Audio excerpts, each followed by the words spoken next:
नमस्कार, एक बार फिर से स्वागत है आपका नीलम बौद्ध ब्लॉग्स में। और साथियों, मैं लगातार पिछले कई दिनों से दिल्ली से लेकर छत्तीसगढ़ की यात्रा पर हूँ। बीच में उत्तर प्रदेश में रुकना हुआ, फिर उसके बाद कई जगह रुकना हुआ और फिर हम छत्तीसगढ़ पहुँचे। लेकिन आज अभी हमारी जो वापसी है वो छत्तीसगढ़ से दिल्ली हो रही है। तो जिस तरफ से गाड़ी आ रही है उस तरफ छत्तीसगढ़ का बॉर्डर है और वो बॉर्डर अभी क्रॉस किया है और क्रॉस करते ही उत्तर प्रदेश शुरू हो गया है। और स्टार्टिंग में जो जिला पड़ा है वो है सोनभद्र जिला। और जैसे ही हम थोड़ा सा अंदर आए हमें एक घर दिखाई दिया और उस घर पे पंचशील का जो ध्वज है वो लगा दिखाई दिया। उसी के साथ साथ में जय भीम का झंडा भी हमें दिखाई दिया। तो थोड़ी सी जिज्ञासा, क्योंकि हम काफ़ी लंबे समय से ये देख रहे थे कि रोड पर कोई अपना घर मिले, अपना व्यक्ति मिले, कोई अपनी विचारधारा का व्यक्ति मिले।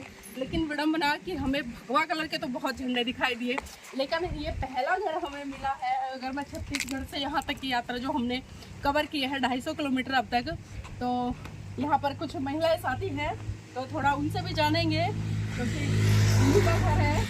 सभी को जय भीम। जय भीम। और देखिए, हमने यहाँ पर धमपत का इनको पोस्टर भी दिया है, इनसे मुलाकात की, बात की। यहाँ पर कितने लोग रहते हैं? हम लोग यहाँ पे 14 लोग रहते हैं, नाती पोता छोटा बच्चा सब कुछ करके।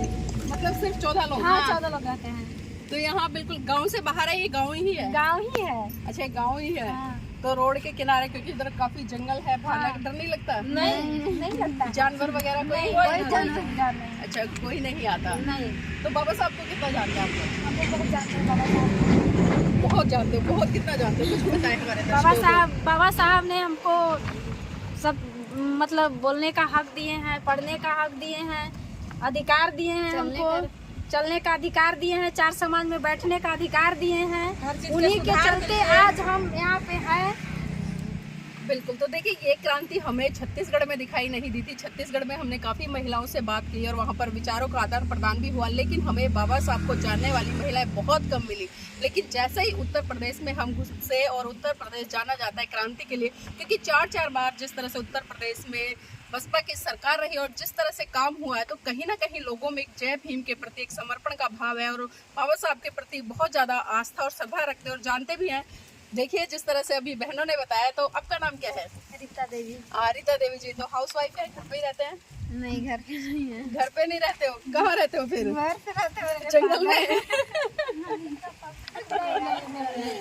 लड़के लोग नहीं घर पे रहते हैं, ये बहू है ना, ये तो सब लोग हम लोग लेडीज भी घर पे रहते हैं। अब इतना बड़ा आदमी तो है नहीं, सब बाहर में काम करते हैं।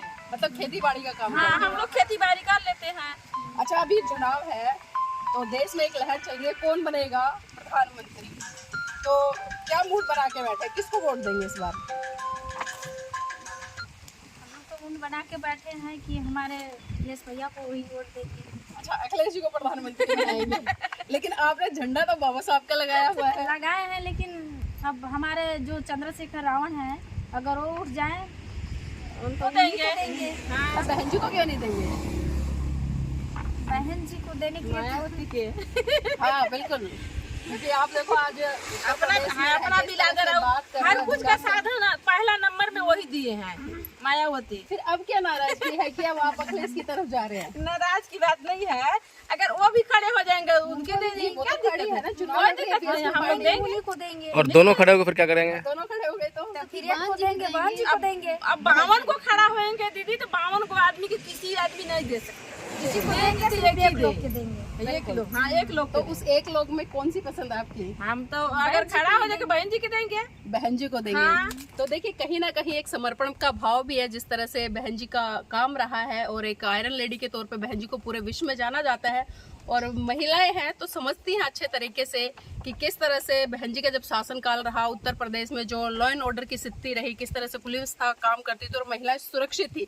आज अगर हम उत्तर प्रदेश की बात करें, क्योंकि हम उत्तर प्रदेश में खड़े हैं, आज बहन बेटी कितना सुरक्षित पाती है योगी की सरकार में?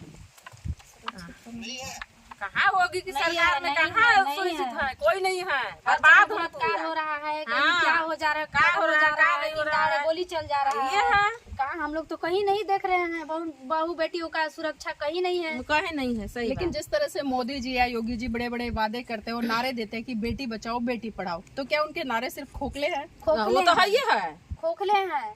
वो सब भौकाल कर रहे हैं, बचा पा रहे हैं, नहीं बचा रहे हैं, सबे भौकाल है। ये पब्लिकों का मतलब जो है कि समझौता के लिए सिर्फ बोलते हैं।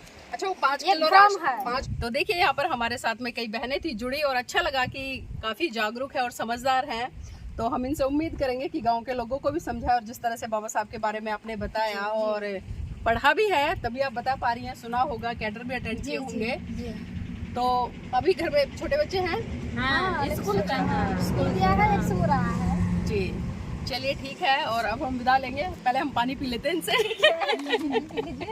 चलिए, बहुत बहुत धन्यवाद। जय भीम। तो आइए मैं आपको इनका घर और दिखाऊंगी। और देखिए इस तरह के घर जो बनते हैं, पहले मैं सोचती थी कि क्योंकि मैं ज़्यादातर हिल स्टेशन पे गई घूमने के लिए, और हिल स्टेशन पे जब मैं चर्चा करती थी लोगों से तो बताते थे कि इस तरह के जो छतें बनाते हैं, जब बर्फ़ जम जाती है तो आसानी से वो हट जाती है और जो पानी बर्फ़ का पिघलता है तो वो नीचे आ जाता है, इसलिए बनाते थे। लेकिन इधर छत्तीसगढ़ में या उत्तर प्रदेश का जो टच है छत्तीसगढ़ से, तो यहाँ पर मैंने चर्चा की तो इन लोगों ने बताया कि गर्मी से बचने के लिए इस तरह की छतों का निर्माण किया जाता है।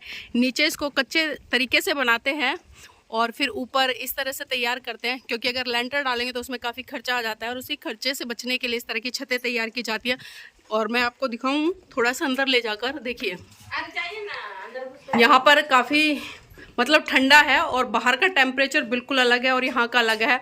और देखो इन्होंने ना तो घर में कोई एसी है, ना पंखा है, ना कूलर है, और बाहर इतनी धूप है, इतनी गर्मी है, मैं बयां भी नहीं कर सकती। और यहाँ पर जो इन्होंने इस तरह से बनाया हुआ है, अभी बता रहे थे बाहर कि जो रोटी बनाते हैं इसलिए यहाँ से धुआं निकल जाए थोड़ा सा, इसलिए तैयार किया है।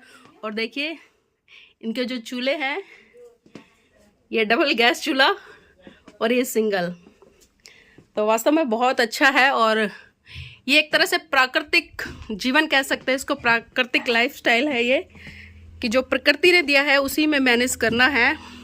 और ये बाबा साहब की तस्वीर इनके घर में, और जैसे में हमने देखा था, बताया कि छत पे पंचशील का और जय भीम का झंडा लगा हुआ है और छत की ऊंचाई ज़्यादा नहीं है। तो बहुत अच्छा लगा इन सबसे मिल गए। बेटा नाम क्या है? राधा। कौन सी क्लास में पढ़ते हो? स्कूल से आ रहे हो? एग्ज़ाम हो गए? रिजल्ट आ गया? नहीं, अब भी नहीं आया? तो छुट्टियाँ नहीं हुई हैं? नहीं। चलिए, बेस्ट ऑफ लक। अब पढ़ाई करते रहिएगा और अब हम वापसी करेंगे दिल्ली की तरफ। और देखिए यहाँ पर ये चने भी हैं, सुखाए हुए हैं इन्होंने। और ये दूसरा वाला रूम है इनका, ये भी इसी तरह से बनाया हुआ है। और इस तरह की छतें ठंडी रहती है और दरवाजों की लेंथ भी बहुत कम है, झुककर जाना पड़ रहा है, लेकिन फिर भी बहुत अच्छा लग रहा है। ये हैंडपंप लगा हुआ है, ये फूल लगे हुए हैं, और यहाँ पर ये सब्जी लगी हुई है, शायद सेम की बेल है, हाँ वही है, समझ गई मैं। और इधर भी लगी हुई है, और इधर अमरूद भी लगे हुए इनके, देखो मुर्गे भी पाल रखे हैं। और देखो मैं सच बताऊं, मैंने ना पेड़ दूर से अमरूद देखा था, लेकिन मैं देख रही हूँ कौन सा वाला अच्छा है, कौन सा तोड़ूं। इन्होंने टमाटर भी उगाए हुए हैं यहाँ पर, और इस तरह के ग्रीन बैंगन, ब्लैक बैंगन और छोटे छोटे टमाटर। और ये देखिए, और देखो मैंने इनसे कहा भी नहीं, ये डाकू की तरह टूट पड़े तोड़ने के लिए। और ये इधर आई थिंक इन्होंने कोई सब्जी, प्याज है, लहसुन है, ये लहसुन है। और इधर ये छोटे छोटे भुट्टे लगे हुए हैं 2, और इधर बैंगन लगे हुए हैं। तो साथियों इन सबसे मिलके अच्छा लगा, आई होप। और मैं चाहूँगी आप वीडियो को लाइक करें, शेयर करें और कमेंट करके बताएं कि सोनभद्र के निवासी कैसे लगे आपको। तो हम विदा लेंगे। एक बार जय भीम बोल दीजिएगा सभी, जोर से बोलिए, जय भीम।